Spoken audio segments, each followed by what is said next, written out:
Bonsoir à tous, merci pour l'invitation. Donc, je vais essayer de vous parler de 10 ans de catastrophe à Fukushima en 30 minutes. Donc, c'est une gageure assez incroyable, mais si vous voulez en savoir plus, l'ACRO tient un blog qui est fukushima.u.org qui a démarré le 12 mars 2011, donc le lendemain. La catastrophe nucléaire a commencé le 11 et le 12, l'ACRO ouvre une page spéciale Fukushima et ce blog a encore été mis à jour aujourd'hui. Et il y a un suivi de la catastrophe que vous pouvez en profiter, aller dans les détails, et tout ce que je vais vous raconter est là-dessus. Il y a plus de 2500 articles en ligne actuellement. Et là, vous êtes à Futaba, qui est une des communes qui héberge la centrale de Fukushima, avec Okuma, et il y a marqué « Le nucléaire, une énergie radieuse pour l'avenir ». C'était le slogan de la ville. Donc ce portique à l'entrée de la ville a été démantelé. Et il va être mis au musée comme mauvais souvenir. Donc la catastrophe nucléaire qui a eu lieu il y a une dizaine d'années, donc un peu plus de 10 ans maintenant, le 11 mars 2011, je vais vous parler de ses conséquences, d'abord à la centrale nucléaire, puis après dans les territoires contaminés. Donc à la centrale nucléaire, rappelez-vous, c'est un tsunami, il y a d'abord eu un séisme, un des plus forts séismes jamais enregistrés par l'homme, depuis que l'homme enregistre les séismes, c'est un des 5 plus puissants. Magnitude 9, alors il y a différentes échelles, mais c'est un des plus puissants. La centrale nucléaire, les réacteurs en fonctionnement ont été bien secoués, ils se sont arrêtés automatiquement. Il y a eu coupure de courant, des lignes électriques qui amenaient le courant ont été coupées. Les réacteurs se sont arrêtés et il y a besoin le combustible, il est chaud, il faut le refroidir continuellement. Et donc s'il n'y a plus de courant, pour refroidir, il faut de l'eau et de l'électricité pour faire actionner les pompes. Et donc il y a des diesels de secours qui se sont mis en marche automatiquement et qui ont fourni l'électricité nécessaire au refroidissement des réacteurs. Le problème, c'est que 45 minutes plus tard, un tsunami assez dévastateur est arrivé.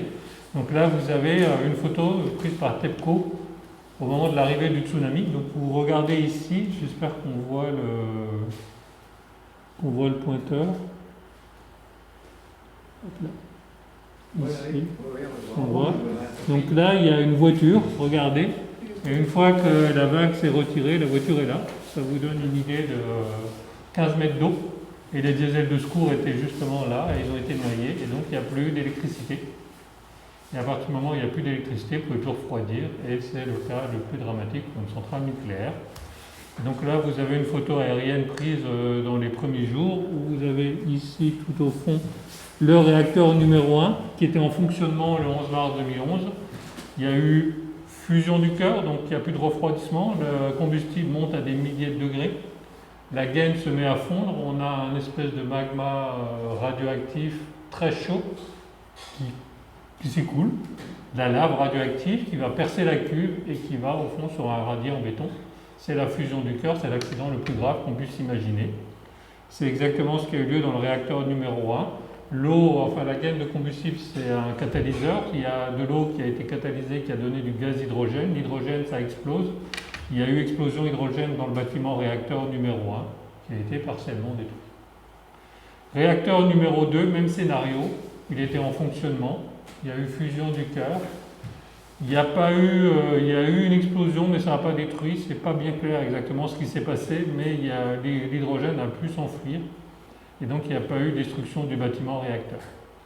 Le réacteur numéro 3 ici était en fonctionnement le 11 mars 2011, même scénario, fusion du cœur, explosion hydrogène qui a détruit le bâtiment réacteur. Et donc en fait la catastrophe de Fukushima, c'est une triple catastrophe nucléaire. 3 accidents simultanés sur la même centrale. Donc c'est quelque chose que jamais personne n'avait imaginé. Tout devant, vous avez le réacteur numéro 4 qui lui était à l'arrêt le 11 mars 2011. Il était entièrement déchargé. Donc il n'y a pas eu de fusion du cœur parce qu'il n'y avait pas de cœur. Le cœur était dans une piscine. Je reviendrai là-dessus. En revanche, vous voyez qu'il y a bien eu explosion hydrogène qui a détruit le bâtiment réacteur.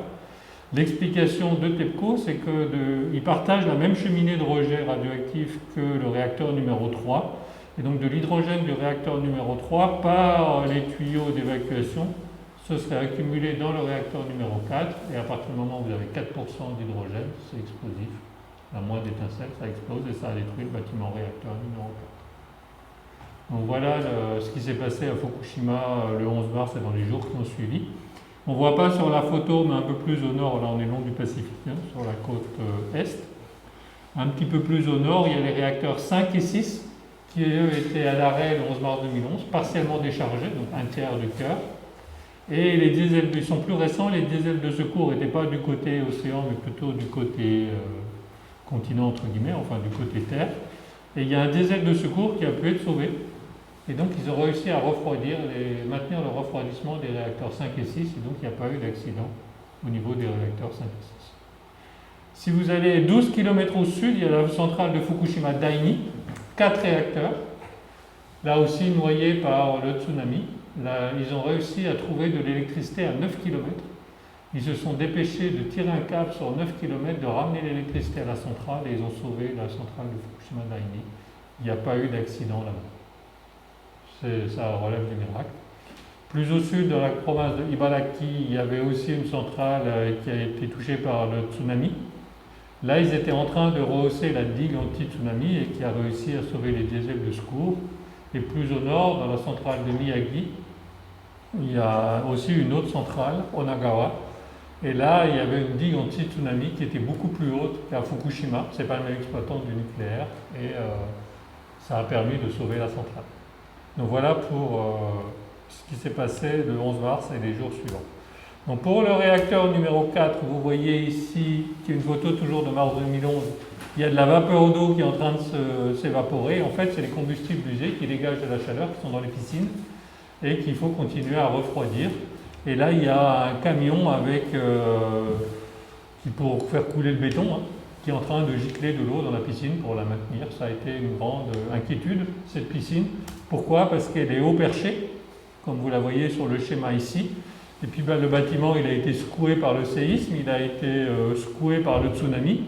Et il craignait qu'il y ait une fissure. Et en cas de fissure dans la piscine, il n'y a plus d'eau de refroidissement. Et même si vous versez de l'eau, vous ne pouvez plus refroidir. Et là, c'est le scénario du pire. Et la première semaine, le Premier ministre japonais a demandé c'est quoi le pire qui puisse arriver. Et ses experts lui ont dit la piscine du réacteur numéro 4 qui lâche, là il faut évacuer jusqu'à 250 km. Et c'est Tokyo est à 250 km. Donc ça veut dire Tokyo et ses 30 millions d'habitants, une partie de Tokyo aurait peut-être dû être évacuée en fonction des vents. Heureusement, ce scénario du pire n'a pas eu lieu. Le bâtiment a tenu, il n'y a pas eu de fissure dans la piscine et il n'y a pas eu ce problème-là. Elle n'est pas dans une enceinte de confinement. Là, vous voyez la cuve en métal qui est dans une enceinte de confinement en béton. La piscine, elle, il y a juste le bardage métallique au-dessus. C'est la même chose en France. Les piscines ne sont pas bien protégées. Elle est vide, cette piscine. Donc, les combustibles ont été vidés. Et depuis décembre 2014, le réacteur numéro 4 n'est plus une menace. La piscine de combustible est vide. Et donc, tout s'est arrêté au niveau du réacteur numéro 4. Comme il n'y a pas eu de fusion du cœur, le débit de dose n'est pas excessivement élevé et des êtres humains que vous pouvez voir sur cette photo ont pu travailler et aller dedans. Ce n'est pas le cas pour les réacteurs 1, 2 et 3 où le débit de dose est tellement élevé que les êtres humains ne peuvent pas y aller et tout est fait par des engins télécommandés. Donc là, vous avez le réacteur numéro 3. Vous voyez qu'il y a un Mikado, sans jeu de mots, là, de poutrelle là au-dessus, qui a été entièrement démantelé. Alors, dedans, il y avait en plus du combustible MOX, et le plutonium a été extrait à La Hague. Donc juste ici, c'est du plutonium français qu'il y avait dans ce réacteur-là. Et là, vous avez une photo. Vous voyez ici à droite, donc on est en 2017, le réacteur numéro 4 avec son nouveau bâtiment réacteur tout neuf, et le bâtiment numéro 3 qui a été entièrement rasé, démantelé. Et il y a eu des rejets de poussière radioactive en 2013 avec un scandale qui a de nouveau pas mal secoué le Japon parce que TEPCO n'avait pas mis les résines pour fixer les poussières. Donc il y a de nouveau eu des rejets significatifs. Mais maintenant, ça n'arrive plus.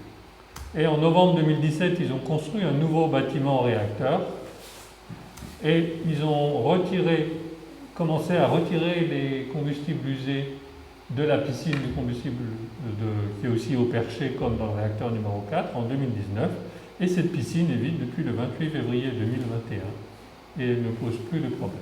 En revanche, la cuve où il y a eu fusion du cœur, ils ont envoyé des robots au fond et vous voyez une espèce des sédiments au fond qui sont en fait le combustible qui a fondu, le corium on appelle ça, mélangé avec des gravats et là vous avez une photo du corium. qui est au fond dans de l'eau. Et on va essayer, l'idée c'est d'aller le rechercher par des robots. Là, c'est des robots qui ont pris des photos et c'est d'aller le rechercher. Pour le moment, la technologie n'existe pas. Et ils ont trouvé des morceaux de barres de contrôle, enfin des guides de barres de contrôle. Donc ça veut dire que le trou est assez gros pour qui a réussi à faire tomber des morceaux assez gros de la cuve. Le réacteur numéro 2, vous voyez que le bâtiment est intact, il n'y a pas eu d'explosion hydrogène. En fait, il y avait un clapet, là, ils ont réussi à l'ouvrir, et à un moment, ils ont même pensé tirer au bazooka dessus pour faire des trous, pour permettre à l'hydrogène de sortir. Mais bon, c'est un peu fou, hein. Ça n'a pas été fait, heureusement, parce que s'il y avait vraiment de l'hydrogène, ça aurait fait une belle explosion. Et puis là aussi, ils ont envoyé des robots, et vous voyez, il y a une grille juste sous la cuve, et vous voyez que la grille est percée. Et ça, c'est le corium qui a fondu, donc le magma radioactif qui a fondu, qui a percé la cuve, qui a percé sa grille. Et le trou, il fait à peu près 1 mètre de diamètre. Et là, le robot, il a mesuré jusqu'à 530 sieverts par heure. Alors, juste quelques idées. Nous, la dose limite pour nous, l'être humain, c'est 1 millisievert par an. Donc là, on est à 530 000 millisieverts par heure. La dose létale, une dizaine de sieverts, vous mourrez. Donc c'est à 530 millisieverts par heure en quelques minutes. Si vous avez un humain, il est mort. Après, TEPCO, évidemment, mesurait des niveaux de radiation aussi, mais on ne sait pas faire. Donc TEPCO dit, on s'est planté dans notre détecteur, il était mal étalonné, on n'a pas l'habitude avec ces débits de dose. Ça, je veux bien croire. Et donc, en fait, il n'y avait que 70 sieverts par heure. Mais bon, ça ne change rien. Au lieu de mourir en 10 secondes, vous mourrez en 1 minute. Donc, vous voyez qu'on ne peut pas envoyer des humains là-bas. Et ça, c'est le fond. Là, il y a un crochet d'assemblage de combustible qui est tombé. Et vous voyez un morceau là, des crayons, le dessus des crayons. Et donc, là aussi, vous voyez le corium qui a fondu, qui est allé au fond de l'enceinte de confinement. Et en février 2019, TEPCO a envoyé un robot manipulateur qui a pris des petits morceaux de corium pour voir s'ils étaient collés ou s'ils pouvaient se détacher. Et puis, il les a reposés parce que c'est tellement radioactif qu'ils ne savent pas quoi en faire pendant. Le corium, au début, il voulait commencer à prendre un petit bout, quelques grammes avant les JO. Alors, les JO ont été reportés, mais même là, les JO ont commencé, ils n'ont pas réussi. Officiellement, le retard est dû à la crise sanitaire. Mais donc, ils espèrent commencer à 2022 à reprendre des petits morceaux de corium. Alors, c'est quelques grammes à la fois, et il y a 880 tonnes à aller retirer dans les 3 réacteurs. Donc, vous voyez un peu le chantier qui attend TEPCO. L'exploitant, le réacteur numéro 1. Donc je vous rappelle, alors lui, ils avaient construit une enceinte en béton et plomb pour diminuer les radiations au tout début. Ils ont démantelé et ils sont en train de démanteler le dessus, de construire un nouveau bâtiment réacteur. Et donc là, en 2016, ils ont redémantelé le truc provisoire. Il y avait aussi du retard par rapport aux poussières radioactives et l'idée, il y a aussi eu des robots et tout ça, mais je ne vais pas rentrer dans le détail. C'est les mêmes scénarios. Comme pour le réacteur numéro 2 et le réacteur numéro 1, il faut encore vider la piscine et il faudra aller chercher le corium après, pour lequel la technologie n'existe pas. Et donc ce corium, c'est le magma fondu hyper radioactif. Il y en a 880 tonnes d'après les estimations de TEPCO à aller rechercher. Et les délais officiels, c'est 40 ans pour aller rechercher, pour aller démonter tous les réacteurs. Donc on a fait un quart en 10 ans. Donc j'ai du mal à croire, on n'a pas encore commencé à attaquer la partie la plus difficile qui est le corium, et ils auraient déjà fait un quart. Donc ça me paraît très peu réaliste comme... Mais si dans 40 ans vous refaites une marche, je reviendrai vous en parler. On fêtera à la fin du démantèlement. Juste rester en forme. Il faut refroidir ce corium. Donc TEPCO verse de l'eau. Donc une centrale nucléaire, vous avez sûrement appris que c'était une cocotte minute, et là c'est devenu une cafetière, c'est-à-dire qu'il verse de l'eau par au-dessus. Ça va au contact du corium. Le corium, il n'est plus emballé dans une gaine de combustible, donc l'eau touche directement tout ce qui est radioactif, et ça s'écoule, tout est percé, et il y a du jus de corium qui va dans le sous-sol, ça s'est rempli. Et en avril 2011, il versait, ça a commencé à déborder dans la mer, panique. Ils ont commencé à pomper l'eau des sous-sols et il y avait hyper radioactif. Et en fait, c'est assez compliqué. Donc vous voyez là sur cette image, cette vue aérienne qui date de 2013. Vous voyez qu'au fond, là, ils ont rasé la falaise pour mettre la centrale au niveau de la mer. Donc ils avaient le choix, soit ils la mettent à 30 mètres d'altitude sur la falaise, ou ils rasent la falaise et mettent au niveau de la mer. Ils ont choisi l'option au niveau de la mer. Ça leur a été fatal le jour du tsunami. Et il y avait les nappes phréatiques et les sous-sols des bâtiments réacteurs sur le passage des nappes phréatiques. Et donc avant la catastrophe, il y avait les eaux souterraines qui s'infiltraient dans les sous-sols.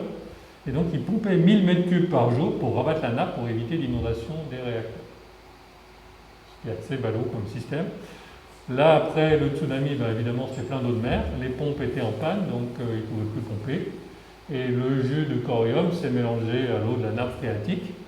Et puis, ça a tout contaminé. Et ils ont commencé à pomper et mettre dans des cuves. Et 10 ans après, ils pompent encore. Okay. Donc, ils ont fait plusieurs systèmes pour protéger ça. Je vais revenir là-dessus. Là-dessus. Et les cuves, ça s'accumule, ça s'accumule, ça s'accumule. Et l'eau radioactive est là, ils ont dépassé le million de mètres cubes. Ces cuves, elles ont été construites à la va-vite sur une dalle en béton. Et puis, ils avaient mis un petit muret d'une trentaine de centimètres en cas de fuite. Mais chaque fois qu'il pleuvait, ça se remplissait d'eau. Donc les vannes, là, elles étaient laissées ouvertes. Et il y a des cuves qui ont fui. Et puis, ça a fui, comme la vanne était ouverte, ça allait. Et c'était hyper contaminé. Et celle-là, ils ont mis 1 mois pour s'en rendre compte, en 2013. Ça a fait un scandale. Et TEPCO a primé ces photos. Regardez, maintenant, les vannes sont bien fermées. Et donc, dès que ça se remplit d'eau de pluie, ils pompent. Et puis, ils vont remettre dans les cuves comme le reste. Alors, qu'est-ce qu'ils font pour cette eau contaminée, arrêter qu'elle s'accumule? D'abord, ils ont construit une barrière tout le long du littoral pour éviter que la nappe phréatique s'écoule dans la mer. Mais bon, vous avez sûrement construit des barrages dans les rivières quand vous étiez petit. On n'arrête pas un écoulement. L'eau, elle passe par au-dessus ou à côté. Et donc, ils pompent en amont. Si l'eau est sous un seuil, ils rejettent dans la mer. Si elle est au-dessus du seuil, ils vont mettre dans les cuves comme le reste. Puis après, ils ont pompé aussi en amont, mais ça, pour dévier les nappes, ça a un peu réduit. Et puis, ils ont gelé le sous-sol tout autour. Là, des 4 réacteurs, il y a 1,4 km sur 30 mètres de profondeur. Je vais vous montrer des images. Et donc, c'est avec de l'azote liquide, je crois, et c'est un bloc de glace pour éviter les fuites. Et donc, avant, il y avait à peu près 400 mètres cubes par jour, 400 000 litres par jour qui s'accumulaient dans les cuves. Ils en sont à 100, 150 par jour actuellement, grâce à toutes ces mesures-là.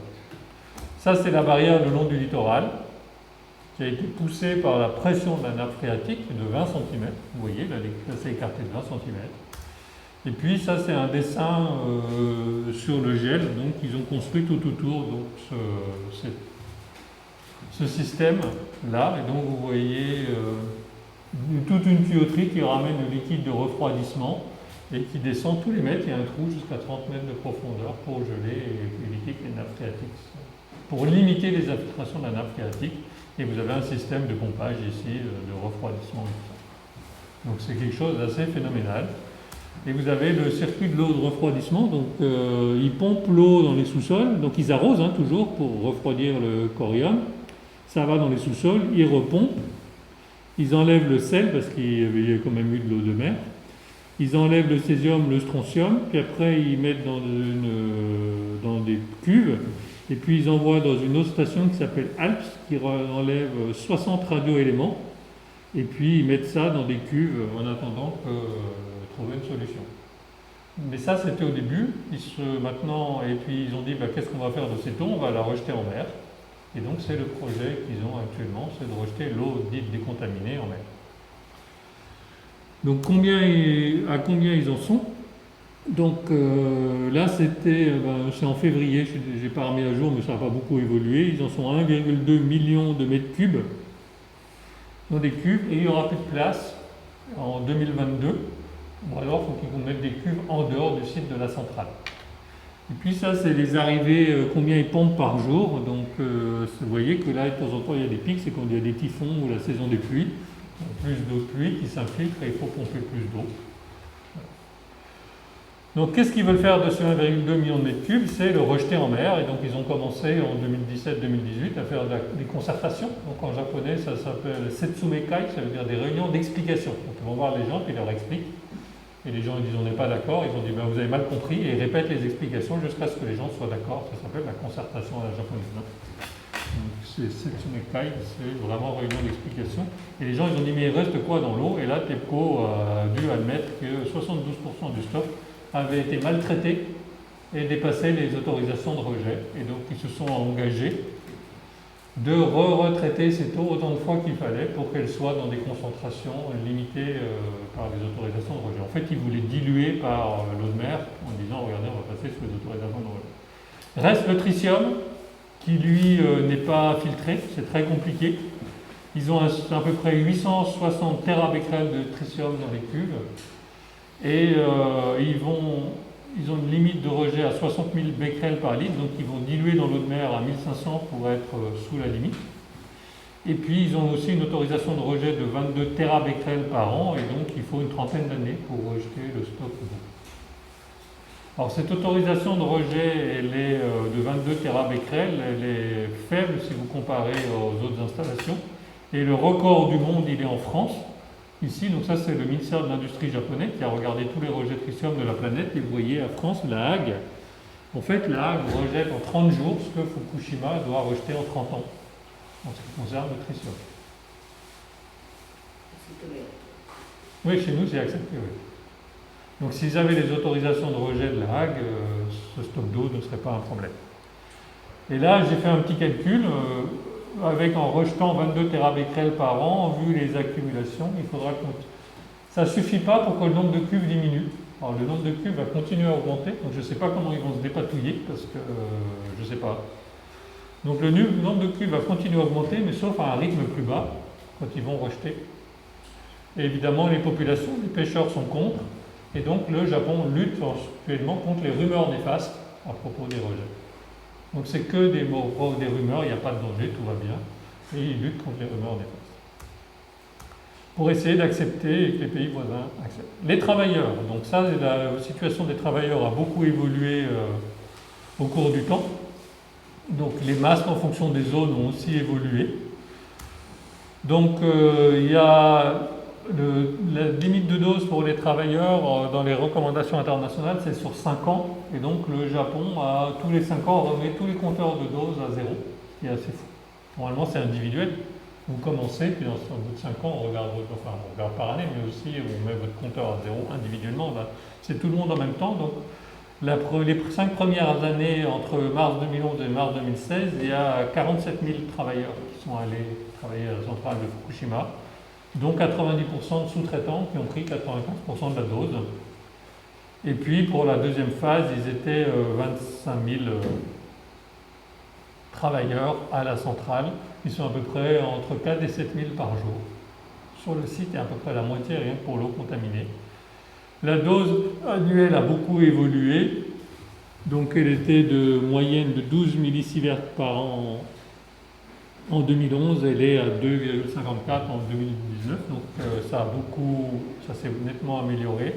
Les conditions de vie ont aussi beaucoup amélioré. Au moment de la catastrophe, les gens, ils étaient en hiver, au mois de mars, il faisait froid, il a neigé. Ils étaient avec des couvertures de survie, des rations alimentaires de l'armée. Ils n'avaient pas d'eau, pas d'électricité, et c'était vraiment c'était la guerre, quoi. Et là, ils ont des dortoirs, des cantines, enfin, on ne peut pas comparer la situation d'urgence sanitaire et la situation maintenant. Il y a 16 cas de cancer avec demande de reconnaissance de cancer professionnel. Il y en a eu 5 qui ont été reconnus. Et il y a eu des refus pour 5 d'autres. Je crois que c'est 6 maintenant. Actuellement. Ça fait pas longtemps il y a eu un. Et si vraiment ça vous passionne, les travailleurs à la centrale, il y a un manga qui s'appelle Au cœur de Fukushima, qui est assez excellent.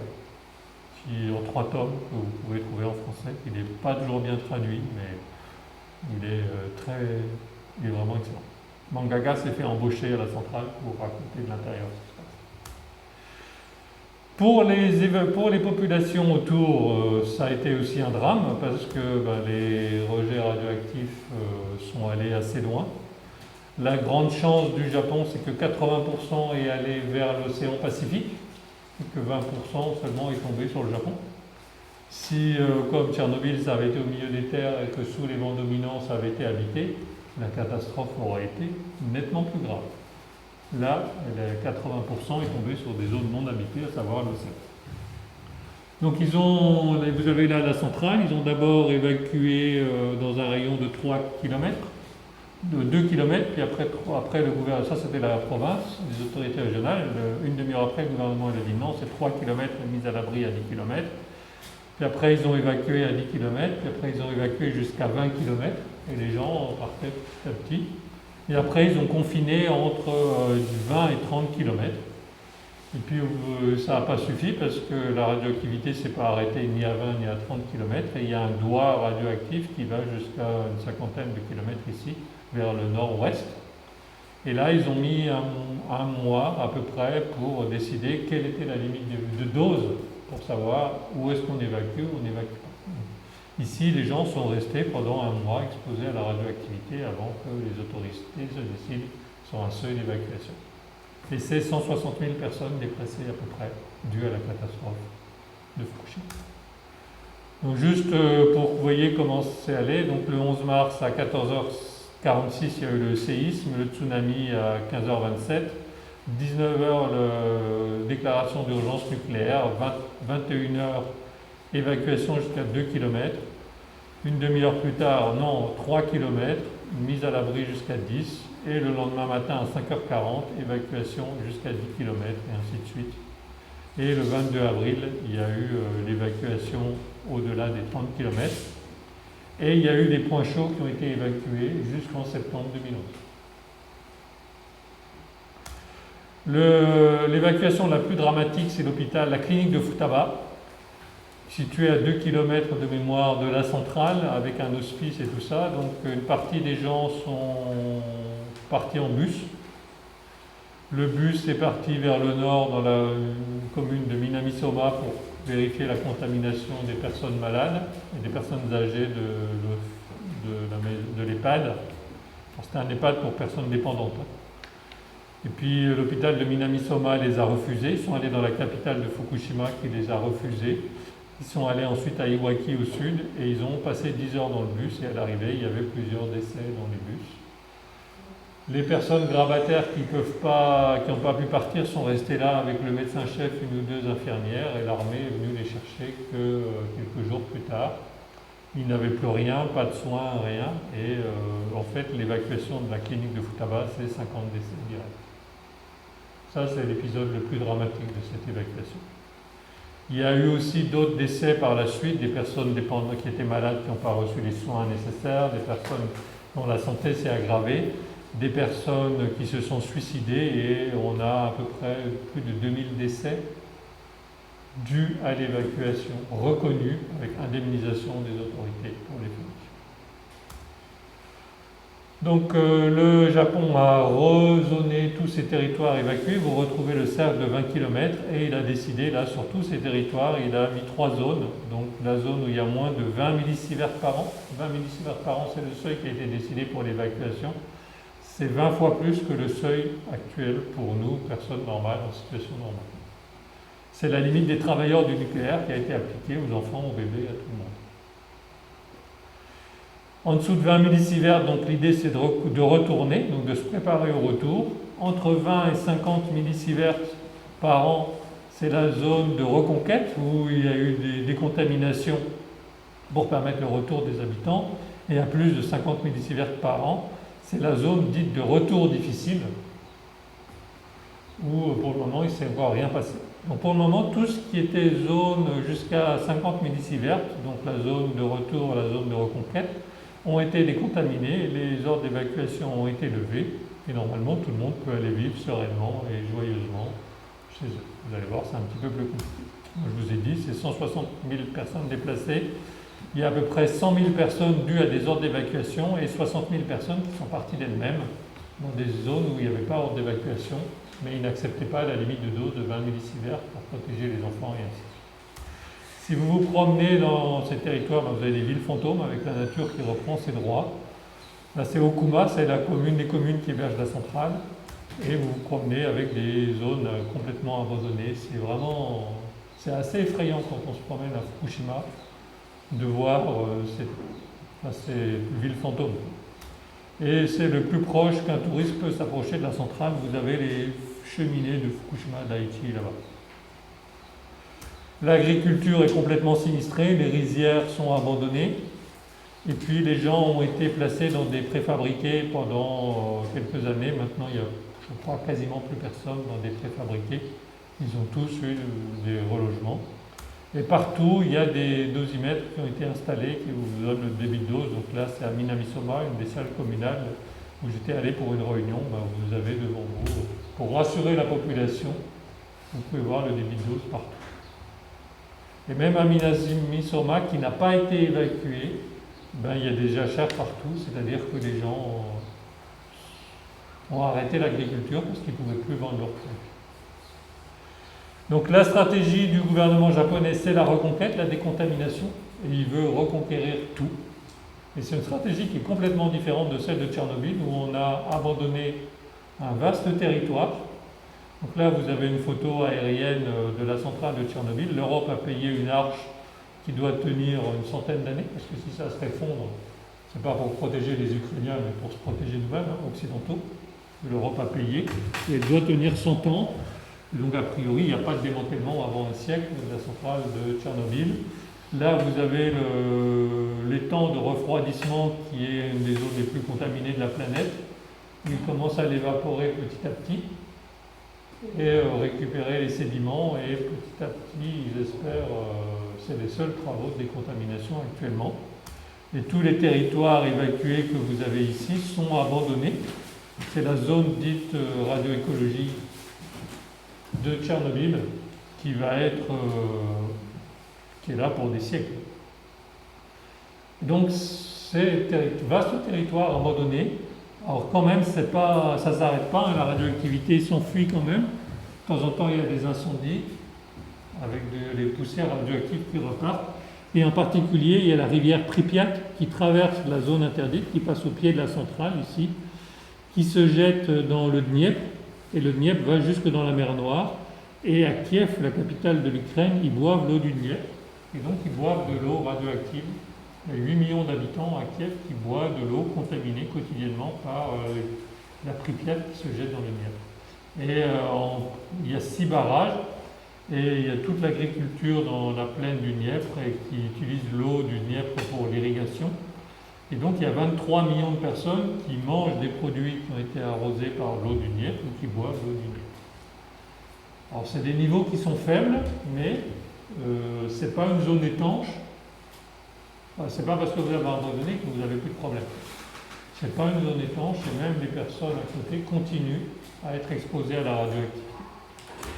Donc au Japon, c'est la reconquête. Donc ça, c'est la carte des contaminations qui a été faite par le gouvernement japonais. Et partout, il y avait plus de 1 millisievert par an. Il a engagé des travaux de décontamination, même dans les zones non évacuées. Donc ça a eu des retombées en taches de léopard, hein, comme Tchernobyl ici. Là, vous êtes dans la banlieue de Tokyo, à 250 km. Et partout, les zones habitées, il y a eu décontamination, sauf dans la zone dite de retour difficile. Et donc, les travaux sont terminés maintenant. Il y avait 104 communes dans les territoires non évacués, et puis après, en fait, c'était 192 parce que la radioactivité a baissé. Et je vais vous montrer des photos, c'est 8 millions de mètres cubes de déchets radioactifs accumulés.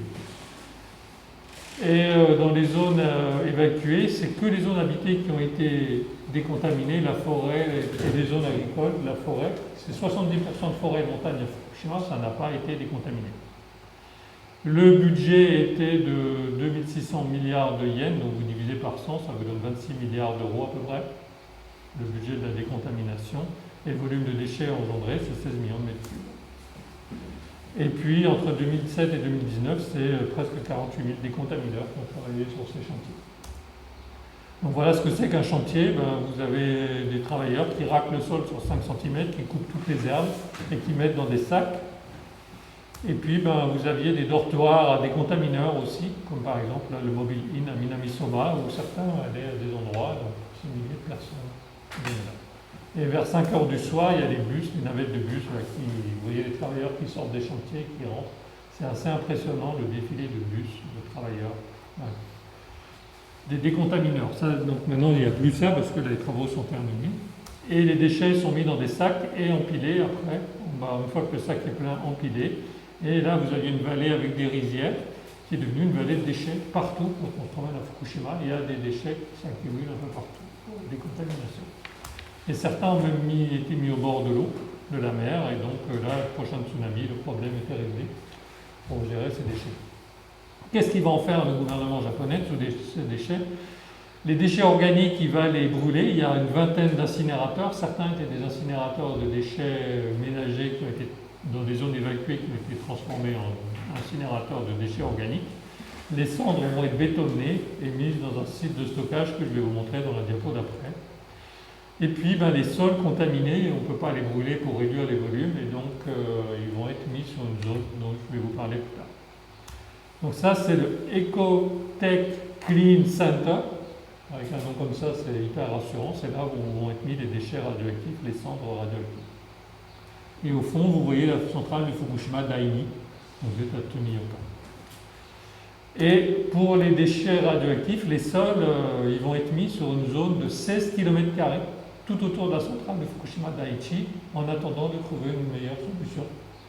Donc le transfert est quasiment terminé, il devrait finir en 2022.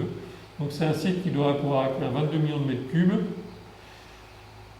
En 2020, ils étaient à 8 millions de mètres cubes transportés, 16 à peu près la moitié, ils espèrent avoir fini en 2022. Et normalement, ce site est là pour 30 ans, parce que les habitants ont dit oui, mais vous avez dit qu'on allait rentrer un jour, donc si vous mettez des déchets, on ne rentre pas. Alors le gouvernement il a dit oui, vous allez rentrer, mais on va les renlever dans 30 ans. Où est-ce qu'ils vont les mettre? Personne ne sait. En dehors de Fukushima, c'est dans la loi, ils ne savent pas où. Et donc c'est des myriades de camions, parce que des millions, ça, je ne sais pas combien vous mettez, quelques dizaines de mètres cubes sur un camion. Donc si vous avez des dizaines de millions de mètres cubes, c'est 1 million de voyages en camion. Il faut imaginer pour transporter ces sols. Il faudra de nouveau 1 million de voyages en camion pour les enlever. C'est un peu la folie de ce qui est prévu. Et donc, c'est ce que je vous ai dit, ils vont les reprendre. Donc, il n'y a aucun site, personne ne veut les accueillir. Donc, ce qu'ils ont décidé, c'est le recyclage des déchets. C'est joli, ils vont faire des digues, du terrassement. Tout le monde est contre, mais c'est la meilleure solution que le gouvernement a trouvée. Donc, on est un peu dans un système qui est complètement fou pour moi. On dépense des millions d'euros pour aller ramasser la radioactivité, la mettre dans des sacs pour la concentrer. On attend 30 ans. Puis au bout de 30 ans, on va redépenser des millions d'euros pour la disperser partout. Enfin, il y a une logique qui m'échappe complètement, mais bon, c'est ce qu'a prévu le gouvernement japonais. Les populations, je vous ai dit, peuvent rentrer chez elles, donc les ordres d'évacuer sont levés depuis partout depuis 2019, partout, sauf dans la zone dite de retour difficile, et en février 2020, le taux de retour était de moins de 30%. Donc une partie des gens ont refait leur vie ailleurs et surtout les familles avec enfants ont décidé de ne pas revenir parce que le débit de dose est trop élevé. C'est toujours 20 millisieverts par an, comme pour les travailleurs du nucléaire. Et donc là, vous avez les limites de dose, un petit rappel. Donc en situation normale pour nous, la vie quotidienne, l'exposition elle est limitée à 1 millisievert par an. En cas d'urgence nucléaire, il faut avoir une exposition qui est inférieure à 100 millisieverts pendant la phase d'urgence. Ça, c'est ce que donnent les recommandations internationales. Et donc, en fait, entre 20 et 100 millisieverts pendant la phase d'urgence. Et après, une fois que c'est contaminé, ça va durer longtemps. Ça s'appelle une situation existante. Et là, les recommandations internationales disent qu'il faut prendre une limite entre 1 et 20 et la faire baisser vers 1 pour revenir vers la normale sans donner de calendrier précis. Donc ça, c'est ce que donnent les recommandations internationales. Le Japon a dit pour l'évacuation 20 millisieverts, regardez, j'ai pris la valeur la plus basse des évacuations d'urgence. Il a menti, parce que c'était un mois après qu'on n'était plus en situation d'urgence. Les gens, ils ont un mois pour partir, donc on n'est pas, quand on n'est pas dans une situation d'urgence, on était déjà dans une situation existante. Et en fait, il a pris la valeur la plus élevée des recommandations internationales. Et pour le retour des populations, il maintient les 20 millisieverts par an. Et donc, il a toujours la valeur la plus élevée, ça n'a pas baissé. Donc, il a bien prévu à long terme de redescendre à 1 millisievert, mais il n'y a aucun calendrier qui est donné. Dans les territoires dits de retour difficile, il y a 2 communes qui sont entièrement concernées, qui sont Futaba et Okuma, qui hébergent la centrale. Et il y a Namie, qui a une grande partie de Namie, qui est aussi complètement en zone. Et donc, en tout cas, pour Okuma et Futaba, les communes étaient quasiment rayées de la carte. c'est inadmissible pour le Japon. Et donc ils ont décidé d'aller décontaminer le centre-ville, faire un petit oasis, pour dire regardez, la commune existe. Et ils vont remettre des commerces et tout ça, et ils ont espéré que les gens rentrent. Et donc là, les chantiers de décontamination devraient commencer. La voie de chemin de fer qui traverse la ville, qui traverse la zone est là ouverte. Il y a une gare à Futama, il y en a une à Okuma. Donc il y a une gare, vous avez une rue décontaminée, puis il n'y a rien. Mais la ville existe, elle n'a pas été rayée de la carte. Le Japon, le capitule du Japon. L'impact sanitaire, je vais terminer là-dessus. Ça va, je suis pas trop long. Donc les décès, je vous ai dit, des décès directs dus à la triple catastrophe à Fukushima, c'est 1600 décès, donc c'est essentiellement des gens noyés par le tsunami. C'est 10 fois plus sur tout le Japon, hein. C'est 18 500 décès le tsunami. Mais à Fukushima, c'est 1600. C'est surtout Miyagi et Iwate qui ont été touchés par le tsunami. Mais les décès indirects, c'est 2317. Donc les malades, les gens, les suicides et tout ça. À Fukushima. Donc à Fukushima, la catastrophe nucléaire a fait plus de décès que le tsunami. Sur tout le Japon, le tsunami a fait beaucoup plus de décès que la catastrophe nucléaire. Le Japon s'est engagé un vaste programme de surveillance, de dépistage des cancers de la thyroïde, enfin aussi des maladies. Et le problème, c'est sur les cancers de la thyroïde, et je vais vous donner les dernières données publiées. Alors, j'ai oublié de remettre la date à jour, je suis désolé. C'est pas au 30 juin, c'est au 30 décembre 2020. C'est les dernières données, mais les chiffres sont justes. Je les ai corrigés hier, mais j'ai oublié de changer la date, désolé. Et donc, les enfants qui ont moins de 18 ans ont droit à une échographie tous les 2 ans, jusqu'à ce qu'ils aient 20 ans, puis après, c'est tous les 5 ans. Actuellement, on a 256 cancers de la thyroïde qui ont été découverts chez les enfants de Fukushima, ils sont 360 000, dont 213 a été confirmé par l'intervention chirurgicale. Ça, c'est que pour les enfants qui sont suivis, qui sont comptés. Il y a des enfants qui ne sont pas suivis, ce n'est pas 100% des enfants qui ont eu des dépistages, et parfois ils ont déclaré un cancer de la thyroïde ailleurs, parce que les parents ont évacué, ils sont réservés à Tokyo ou ailleurs, et ils ne vont pas retourner à Fukushima se faire dépister, et donc ils ne sont pas comptés là-dedans. Donc il y a au moins une dizaine d'enfants dont on sait qu'ils ont eu un cancer de la thyroïde qui était à Fukushima au moment des rejets, qui ne sont pas comptés là-dedans. C'est pour ça que ce sont des données non complètes. La première campagne de dépistage, c'est 116 cas. Donc, et là, le gouvernement a dit... Alors d'abord, ils ont dit, les autorités ont dit, rassurez-vous, l'exposition à la radioactivité est très faible par rapport à Tchernobyl. À Tchernobyl, tout le monde est d'accord, hein, même les plus conservateurs, pour dire que la radioactivité a fait une augmentation. C'est 6 à 7 000 cancers de la thyroïde chez les enfants autour de Tchernobyl. Et là, même les plus conservateurs des nucléocrates l'admettent. Au Japon, la dose était beaucoup plus faible, tout à fait. Ils mangent du poisson, donc ils ont de l'iode de façon naturelle, comparé aux Ukrainiens qui avaient quand même des déficiences en iode, et ils ont bu beaucoup de lait, qui concentre l'iode. Donc les petits Ukrainiens et soviétiques ont été plus exposés à la radioactivité, essentiellement l'iode, que les petits Japonais. Il n'y a aucun doute là-dessus. Et donc les autorités japonaises ont dit, nous, on n'aura pas de cas de cancer vu les doses chez nous. Et première campagne de dépistage, ils ont eu 116 cas, qui est beaucoup plus que ce qui était prévu, donc panique. Et ils ont dit, ah oui, mais ça, ce n'est pas des cancers dus à la radioactivité, parce qu'en 2 ans, ils n'ont pas pu se développer. C'est le dépistage, ils étaient là avant. Et grâce au dépistage, on les a trouvés. Et comme le cancer de la thyroïde évolue très lentement, ça se trouve, les signes cliniques ne seraient apparus que des années plus tard. Ça n'est pas dû à la radioactivité, c'est pas ça.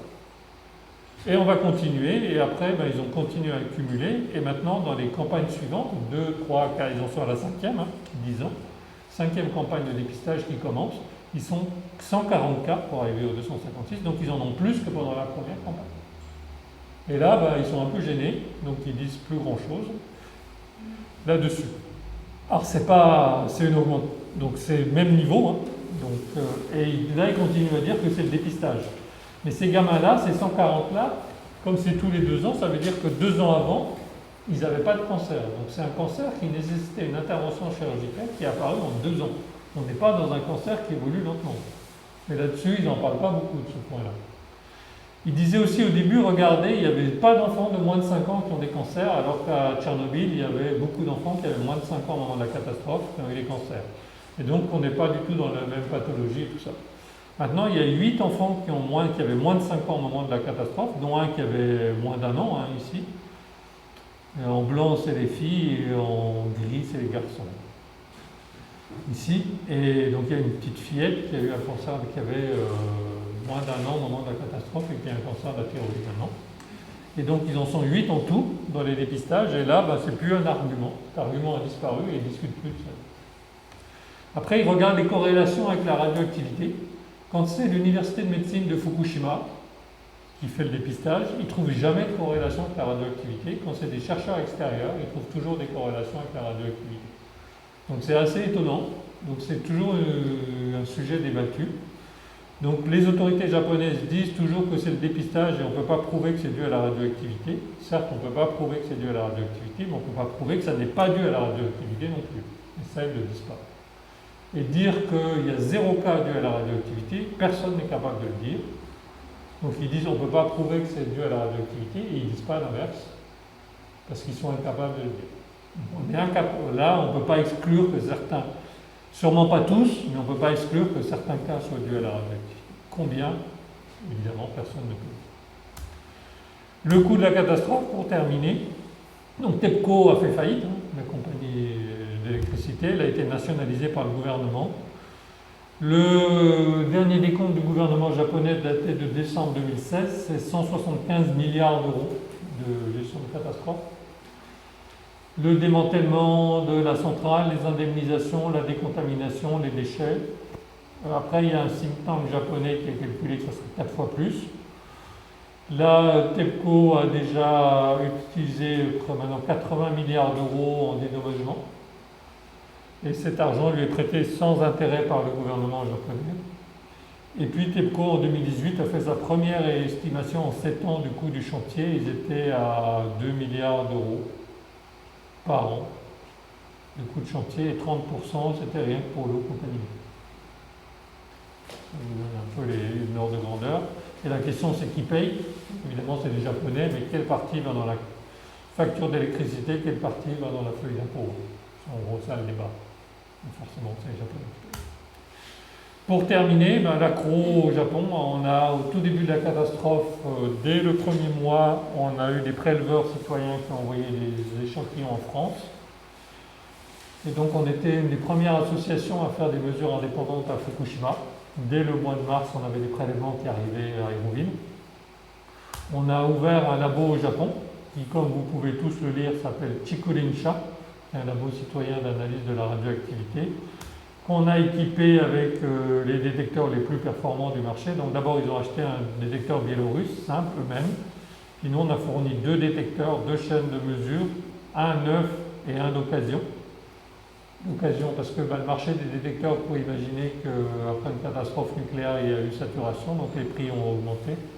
Et si vous vouliez les avoir rapidement, il fallait payer beaucoup plus cher, et nous, on n'était pas riches, donc on a attendu. Donc on a envoyé d'occasion en premier.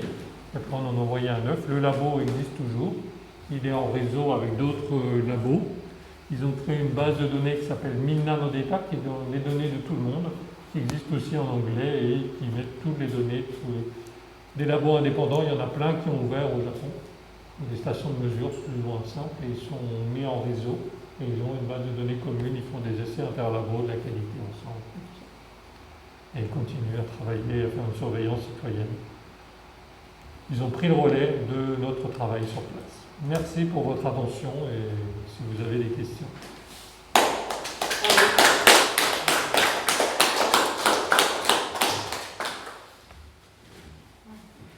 J'ai débordé, je suis désolé.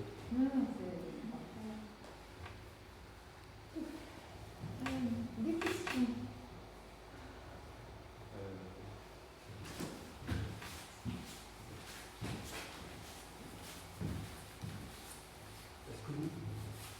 Est-ce que vous pouvez nous renseigner sur la remise en marche des centrales? Combien il y en a qui ont été arrêtés, remises? Il y a plusieurs forces, il y en a qui veulent les remettre en marche, il y en a qui veulent... D'accord. Donc la question concerne le parc nucléaire au Japon actuellement. Donc il y avait 54 réacteurs nucléaires de production d'électricité au Japon avant la catastrophe de Fukushima. Alors certains, ils n'étaient pas tous en fonctionnement. Il y a eu un séisme en 2007 un fort séisme, et certains n'avaient toujours pas été remis en route depuis le fort séisme de 2007. Je crois qu'il y en a 3 qui n'avaient pas été remis en route. Donc il y a une cinquantaine de réacteurs qui fonctionnaient au Japon, qui fournissaient 30% de l'électricité du pays. Là, le gouvernement, ils se sont tous, donc il y en a un tiers à peu près qui s'est arrêté par le séisme, enfin secoué, arrêt automatique, mis à l'arrêt. Et puis les autres, au bout de... Le combustible, il reste un peu plus d'1 an, et puis il est changé par tiers. Donc au bout d'1 an, ils se sont tous arrêtés. Et après, le gouvernement a dit, on va inspecter. Et donc en 1 an, tous les réacteurs japonais ont été arrêtés. Et le Japon est passé en 1 an d'une cinquantaine de réacteurs nucléaires à 0. Donc c'est la même chose en France, maintenant on en a 56, mais à l'époque, avec Fessenheim fermé, on en avait 58 à l'époque. Donc on a à peu près le même parc. Et donc tout le parc nucléaire s'est arrêté en 1 an. Ça c'est hyper important à comprendre. Chez nous, c'est 70% de notre électricité. Donc si on a un accident et qu'on arrête tout le parc nucléaire en 1 an, on est mal. Le Japon, c'est 30%, il a réussi à s'en sortir avec des économies, une réduction. La première été, c'est 18% de baisse de la consommation. Donc c'est surtout pendant l'été la clim, les gens ils ont moins climatisé. Tout le gaspillage, essentiellement du gaspillage. Plus de panneaux publicitaires, et puis le redémarrage de centrales à charbon. Donc là, il a beaucoup investi dans le charbon, ce qui est une catastrophe écologique. Donc ça, c'est juste après. Après, l'autorité de sûreté nucléaire japonaise était complètement discréditée. Donc ils ont reconstruit une nouvelle autorité de sûreté nucléaire indépendante qui a refait un nouveau référentiel de sûreté et donc aucun réacteur japonais ne satisfaisait les nouvelles règles de sûreté. Et donc chaque exploitant, ils sont 10 exploitants électriques au Japon, 9 qui exploitent du nucléaire.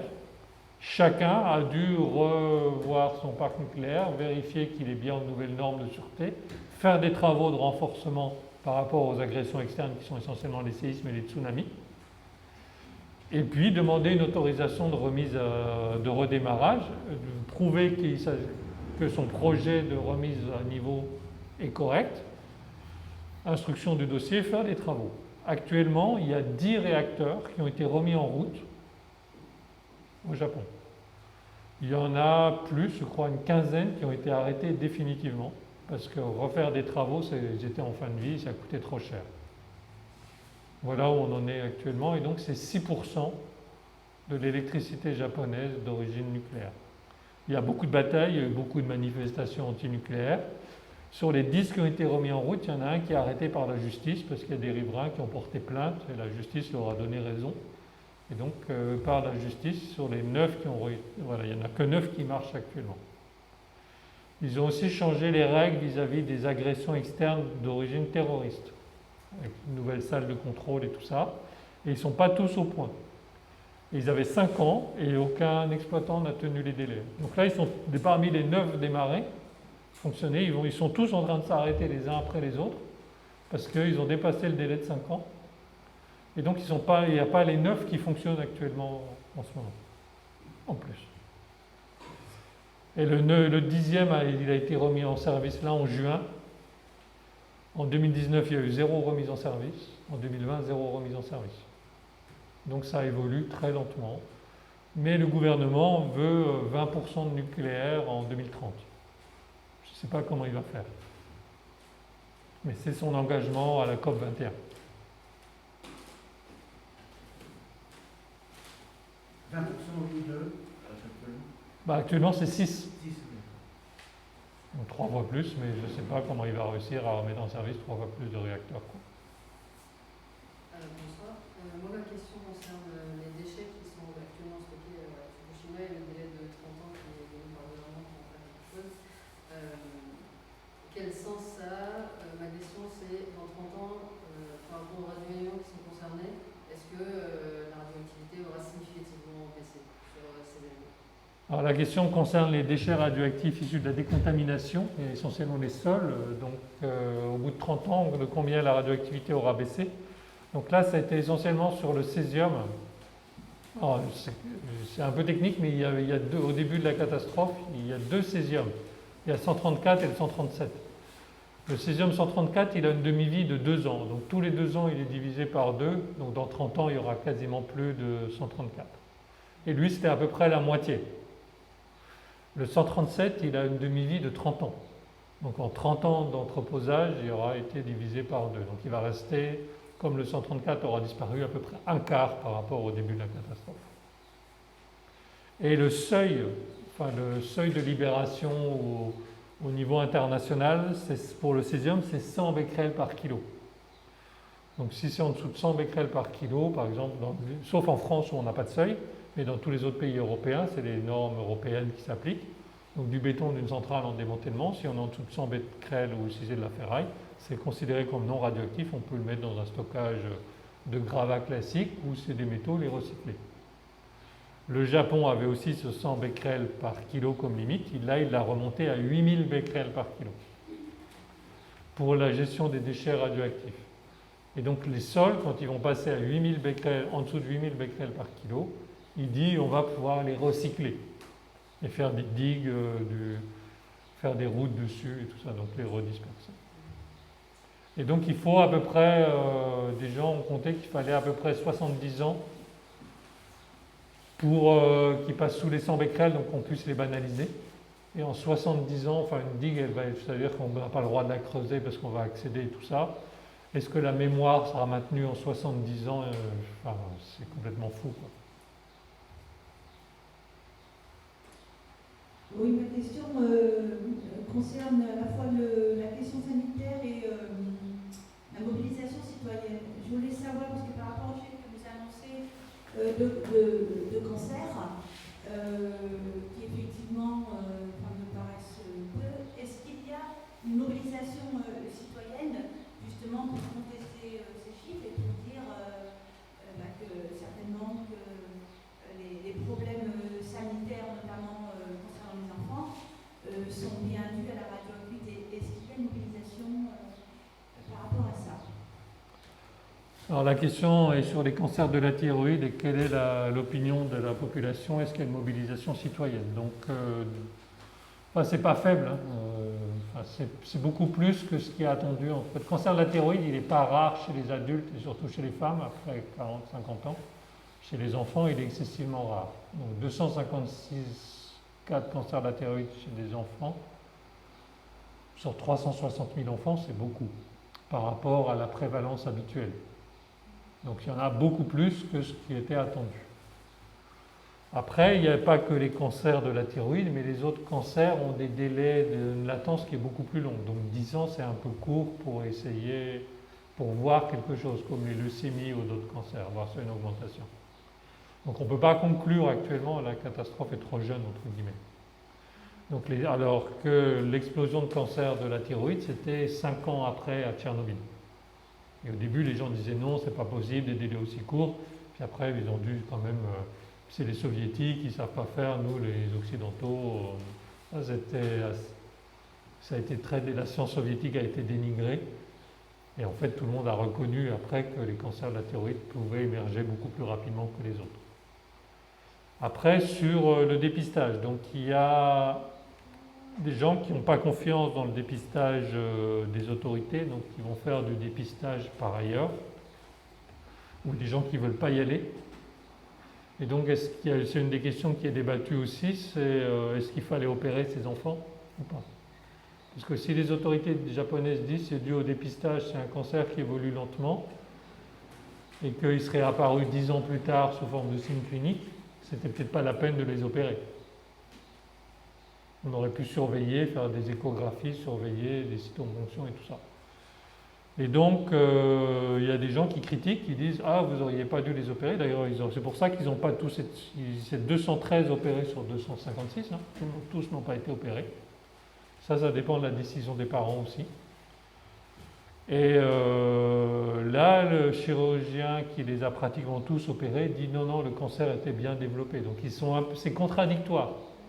Donc il n'y a pas confiance, il n'y a pas de confiance dans je vous l'ai dit, la parole du gouvernement, des autorités a changé en 10 ans. Puis chaque fois, c'est toujours la même chose, c'est pas dû à la catastrophe, c'est pas dû à la catastrophe. Donc il y a un manque de confiance. Maintenant, vers qui se tourner?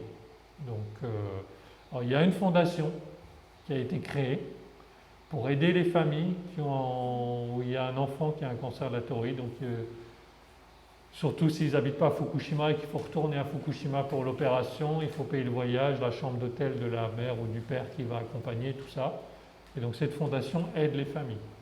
Elle fait un recensement aussi et elle fait un suivi critique. Et c'est une médecin spécialiste de la radioactivité qui a mis en place cette fondation, une ancienne à la retraite, qui a participé à la commission d'enquête parlementaire, c'est vraiment une spécialiste. Il y a des médecins aussi dans cette...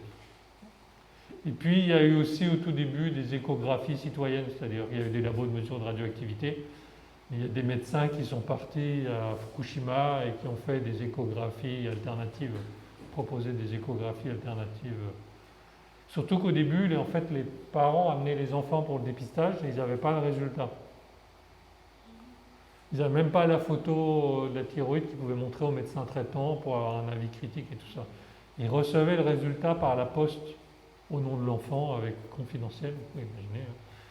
Et donc, il n'y avait pas de dialogue possible. Donc ça a changé. Mais au début, c'était fait dans les parents hyper inquiets, surtout la première. Et puis, il y avait l'échographie, on n'avait pas le résultat. Donc, ils rentraient chez eux inquiets, ils attendaient plusieurs jours, voire des mois avant d'avoir le résultat, qu'ils recevaient par la poste. Donc ça a changé. Du coup, ils allaient faire d'autres échographies derrière. Tout ça. Donc oui, il y a une contestation d'une partie des scientifiques. Je vous dis qu'il y a un débat très chaud au Japon sur quelle part est due à la radioactivité, quelle part est due au dépistage. Et ça aussi, il y a beaucoup de scientifiques aussi. En tout cas, parmi les personnes concernées, c'est un sujet. Dans scientifiques et les familles. En dehors du Japon, je crois que personne n'en parle. Si vous allez à l'autre bout du Japon et vous demandez combien il y a de cancer de la thyroïde aux gens dans la rue, je pense que personne n'est capable de vous répondre. Ce n'est pas un sujet qui est débattu ouvertement dans les médias, qui est connu de la population japonaise. Au niveau international, quel est le nombre de décès reconnus à Fukushima? Au niveau international, il n'y en a pas, c'est les autorités japonaises, donc il n'y a pas eu de contre-expertise. Donc c'est les 2000 et quelques décès directs dus à l'évacuation qui sont reconnus par les autorités japonaises et qui sont repris comme tels. Après, il y a des gens qui disent « Ah, ils n'ont pas mort de la radioactivité, donc il ne faut pas les compter. » Mais ils ont quand même fui la radioactivité.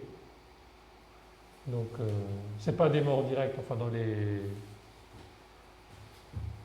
je ne sais pas comment les appeler, mais les gens qui sont les fans du nucléaire, certains disent non, ce n'est pas des morts dues à la radioactivité parce qu'ils étaient déjà malades et ils sont aggravés, c'est parce qu'ils ont fui et tout ça. Et ils ont quand même fui la radioactivité. Donc, certes, ce n'est pas une maladie liée à l'exposition directe, mais ils ont quand même fui une catastrophe nucléaire et des zones, s'ils étaient restés sur place, ils auraient subi des doses énormes. Donc nous, on marche de La Hague à Paris, et dans cette marche, on a eu l'occasion de discuter avec un certain nombre de personnes sur la route. Et comme on est passé évidemment par Flamanville, on a pu discuter avec un certain nombre de personnes qui soit travaillaient à Flamanville ou à La Hague, soit avaient travaillé. Et on leur a posé la question des accidents. On a parlé de Tchernobyl. Donc Tchernobyl est une catastrophe russe, donc ça ne pourrait jamais arriver en France, entre guillemets. Et en tout cas, c'est vu comme tel. Et du coup, on a posé la question. Et au Japon, ils savent quand même ce qu'ils font. C'est des travailleurs tout à fait consciencieux. Et on nous a dit, oui, il y a quelqu'un qui nous a répondu, oui, le Japon, quand même, ça nous pose question. Ça nous pose question, on ne sait pas trop, comment répondre par rapport à ça. Et après réflexion, la même personne nous a dit, oui, mais au Japon, ils écoutent trop les ordres, alors que nous, en France, on remet tout en question en permanence. Quand on nous passe un ordre, on le remet en question, donc on n'aurait pas eu ce genre de catastrophe. les ordres qu'on nous donne, ce qui m'a paru un peu légèrement le sujet. Mais voilà, quelles sont tes réflexions par rapport à ça? Donc effectivement, la catastrophe de Tchernobyl a été rapidement qualifiée de catastrophe soviétique, donc impossible en Occident. Et d'une certaine façon, c'est vrai. Parce que c'est déjà une expérience qui a mal tourné, il fallait tester la limite de réacteur. Donc je pense que dans un système dictatorial où le chef dit, enfin, et donc on est quand même dans un système plus ouvert, sans corruption et tout ça. Et puis il n'y avait pas d'enceinte de confinement, nous on a une enceinte de confinement. Donc les situations sont différentes. Donc dire que la catastrophe grave est impossible en Occident, c'était faux. Une catastrophe type Tchernobyl en Occident n'était pas possible. Donc on peut jouer sur les mots après. Et puis, grâce à nos enceintes de confinement, regardez à 3 Mile Island par exemple, il y a eu un rejet qui était quand même limité, parce que l'enceinte de confinement a bien travaillé, et puis tout s'est bien passé, enfin, presque tout s'est bien passé. Donc l'accident de référence en Occident avant Fukushima, c'était 3 Mile Island, et Tchernobyl était soviétique. Et donc effectivement, le Japon a remis en question beaucoup d'a priori, de dogmes. Déjà dans les règles de sûreté, un des responsables de l'autorité de sûreté nucléaire français a dit on avait imaginé la coupure d'électricité. Il y a eu plus d'eau aussi, il y a eu une coupure d'eau. Ils ont utilisé de l'eau de mer pour refroidir, ça n'avait jamais été fait. On n'a jamais envisagé la coupure des deux simultanément. Donc on n'avait pas pensé à tout. Et donc il y a quand même eu des stress tests, entre guillemets, faits dans tous les réacteurs européens. Et il a été imposé à EDF de renforcer aussi la sûreté de ces installations en mettant des diesels ultime secours, en ajoutant des sources d'eau et tout ça. Et d'ailleurs, EDF n'a toujours pas fini de les déployer. Mais... Donc il y a quand même des choses qu'il fallait revoir en France.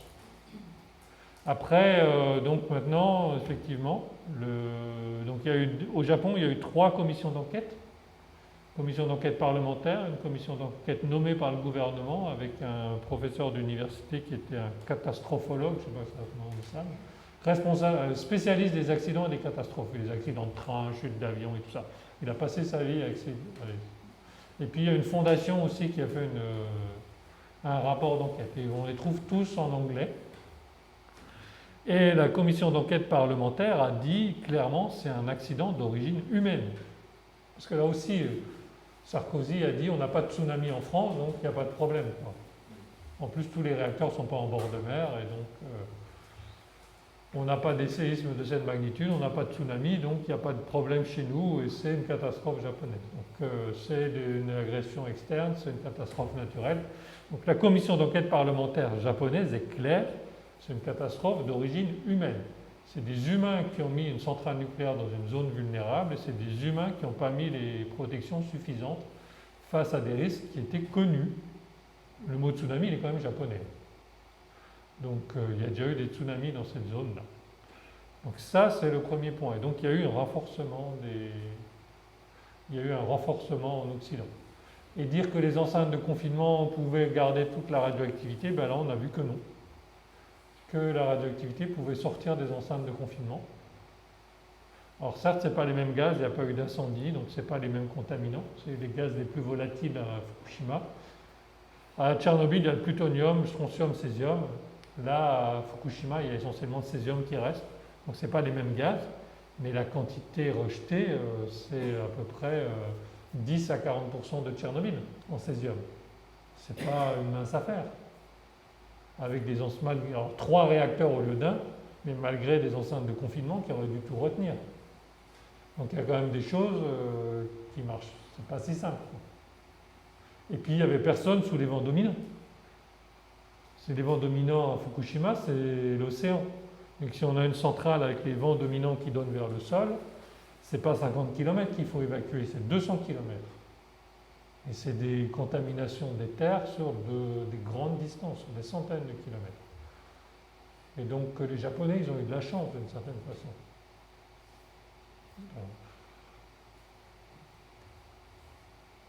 Une autre question par rapport, tu as parlé des rejets à La Hague. Est-ce que donc ces rejets paraissent assez importants? Est-ce est-ce que tu peux nous en dire plus? Et ces rejets remontent jusqu'en mer du Nord, si je comprends bien, si je me... Oui, on les retrouve. Quel est l'impact? Est-ce qu'on a eu des idées? Donc les rejets radioactifs de la... Donc il y en a dans l'atmosphère et il y en a dans la mer. Ce sont les rejets actuellement parmi les plus élevés au monde, en tout cas du monde occidental. Ça rejette beaucoup plus qu'une centrale nucléaire, parce qu'on dissout le combustible et donc toute la radioactivité va. Certains, comme le tritium qui est l'hydrogène radioactif, est rejeté à 100% dans l'environnement. Et effectivement, c'est beaucoup plus que Fukushima, c'est aussi beaucoup plus qu'une centrale nucléaire. Les centrales nucléaires, par exemple, sur la Loire, rejettent plus que ce que va rejeter de tritium dans la Loire, où il y a des gens qui boivent l'eau de la Loire, que ce que va rejeter Fukushima. J'ai oublié de le dire, Chinon, c'est 4 fois plus que Fukushima annuellement. Personne ne boit l'eau de mer à Fukushima, à Chinon, l'eau de la Loire bu. Donc le tritium, on le retrouve partout, tout le long du littoral, à 10 becquerels par litre à peu près jusqu'en mer du Nord.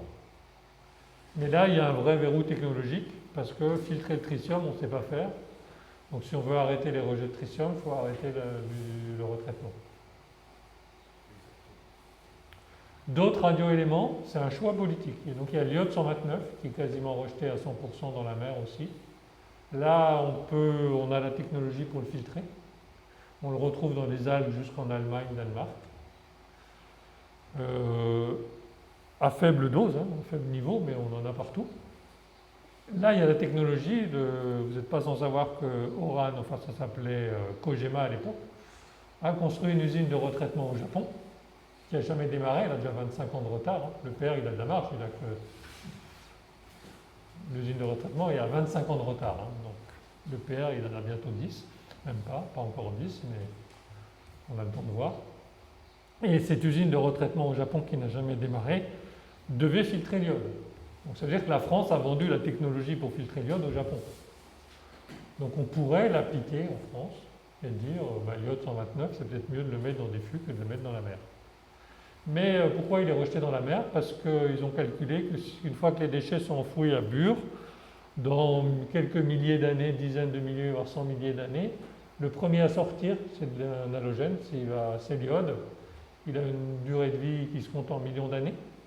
Et donc, s'il y a encore des êtres humains sur cette terre et qui boivent l'eau des nappes phréatiques à Bure, ce qui va les embêter en premier, les exposer le plus, c'est l'iode 129. Et donc, pour protéger les générations futures autour de Bure, on se dit on va le rejeter dans la mer. Alors, ils ne le disent pas comme ça, c'est rejeté dans la mer parce que quand vous mangez du poisson, il y a déjà de l'iode non radioactif qui va protéger votre petite thyroïde. Et donc, vous mangez la pastille d'iode avec l'iode radioactif en même temps. Et donc, regardez, le trisliode 129 dans la mer, il est sans danger parce que vous avez protégé grâce à l'iode naturel non radioactif. Et donc, la meilleure gestion de ce déchet, c'est le rejet en mer. Donc ça, c'est dit en privé. Jamais ils le diront officiellement dans les médias devant la population. Je conteste cette raison des choses. Pour moi, un déchet mieux... Plus les déchets dangereux sont isolés de la biosphère, mieux c'est. C'est une question de principe. Si on peut ne pas rejeter, on ne rejette pas. Point barre.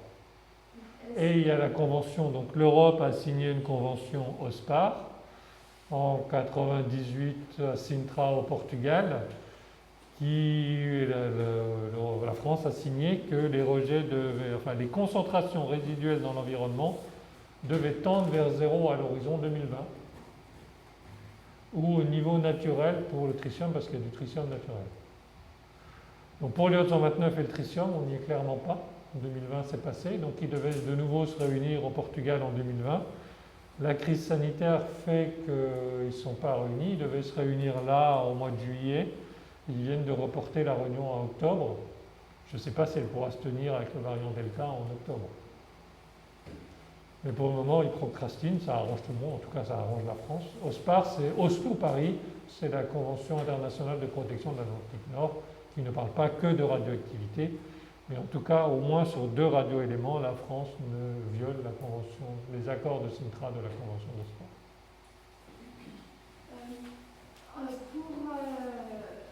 Quand on installe installe une éolienne en mer, il y a 10 ans d'études sur l'impact marin. Est-ce qu'il y a, quelles sont les études faites sur l'impact marin des déchets radioactifs en mer? Ah, des rejets, si, il y a une étude d'impact. Areva, Orano, enfin Kojima, Areva, Orano, là, ils font des calculs, eux-mêmes font une surveillance, c'est obligatoire, ils font des calculs de doses et tout ça, donc ils le font depuis le début. Alors au début c'était fait de façon, ils faisaient leurs calculs, ils donnaient les résultats et circulaient, il n'y a rien à voir. À la fin du siècle dernier, il y a eu la polémique sur les leucémies à La Hague, qui a conduit à la création du groupe Radioécologie Nord-Cotentin, qui est un groupe d'une cinquantaine d'experts qui a réévalué l'impact des rejets radioactifs. L'ACRO a participé à ce travail. Ça a reconduit à une réévaluation complète des rejets, à ce que les modèles de dispersion, les modèles d'impact soient complètement revus et publics, ce qui a été un progrès énorme. Une recompilation. Le gouvernement de l'époque a diminué les autorisations de rejet et elles ont été révisées à cette époque-là. Et normalement, tous les ans, Orano doit publier un rapport environnemental en juin dans lequel il donne les principaux rejets et l'impact sanitaire qu'eux-mêmes ont calculé de ces rejets. J'ai une question justement sur les rejets de La Hague. Parce qu'on a marché, notamment on est passé à Siouville, et en fait, comment expliquer que sur ces plages-là, alors je ne sais plus comment ça s'appelle, le label, mais en fait Siouville a le label d'Océane pour se baigner, donc ça veut dire à contrario que les rejets dont vous parlez ne sont pas évalués, donc c'est ma première remarque, donc on ne les évalue pas, et si on ne les évalue pas, quel rôle d'alerte vous, l'ACRO éventuellement, pouvez jouer là-dessus ou jouer là-dessus déjà? Donc la question est sur les rejets de La Hague et les plages labellisées, donc c'est les drapeaux bleus ou je ne sais pas quoi là, Oui, non voilà, ouais, c'est ça. Donc je ne connais pas les critères d'évaluation des drapeaux bleus, mais je ne pense pas qu'il y ait la radioactivité dedans. Les niveaux la CRO fait des mesures, donc les niveaux, par exemple le tritium, on est à 10 becquerels par litre. La limite de potabilité de l'OMS est à 10 000, donc c'est de l'eau potable.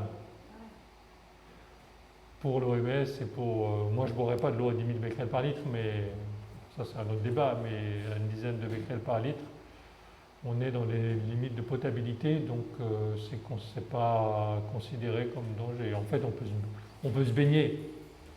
Enfin, le problème, c'est quand on boit cette eau tous les jours, on consomme des aliments tout le temps. Via l'alimentation, on se baigne quelques fois par an, on est peu exposé quand même. Ça dépend de... Donc l'impact sanitaire lié à la baignade reste très faible. Donc oui, on peut profiter des plages de la région quand il fait beau. Je me suis baignée, donc ouf. Non, mais moi je ne me baigne pas là-bas parce que j'habite pas là-bas, mais je me baigne. Il y a 10 becquerels par litre, on les a aussi à côté de Caen. Hein. Oui, bah oui. Côte de Nacre, il y a aussi 10 becquerels par litre et je me baigne. Parce que ça va jusqu'à là où la mer Oui, parce qu'après, il y a les centrales nucléaires qui en rejettent après, tritium. Donc.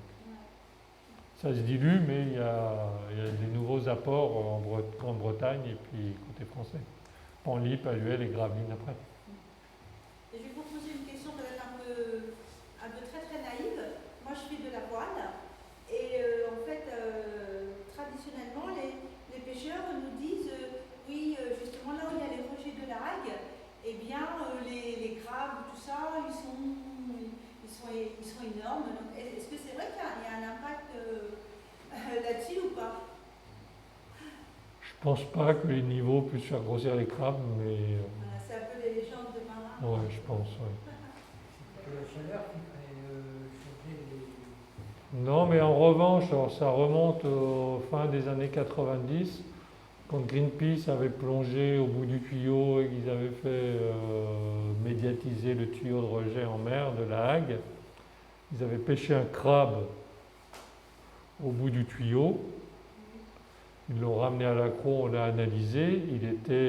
Tu l'aurais pas mangé, quoi. ce crabe-là. Donc il était quand même bien contaminé.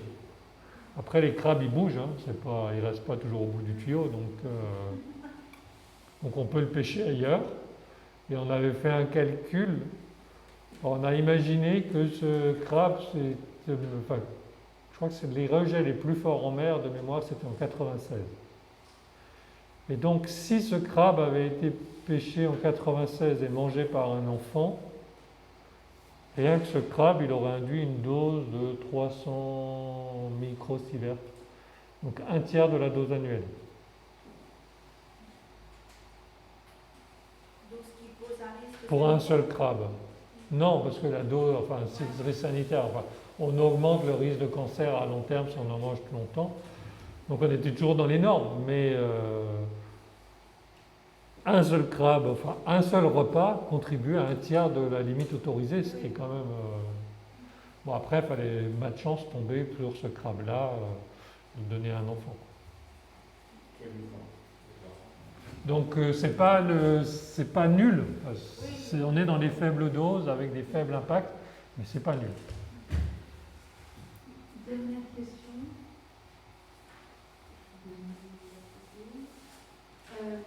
Dernière question.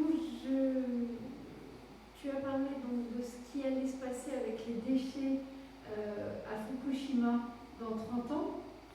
Ils vont être... que les terres radioactives. Après, il y a plein d'autres déchets. Il y a tout le corium, là, les combustibles usés fondus, tous les déchets du démantèlement. Pour le moment, personne ne sait ce qu'ils vont devenir.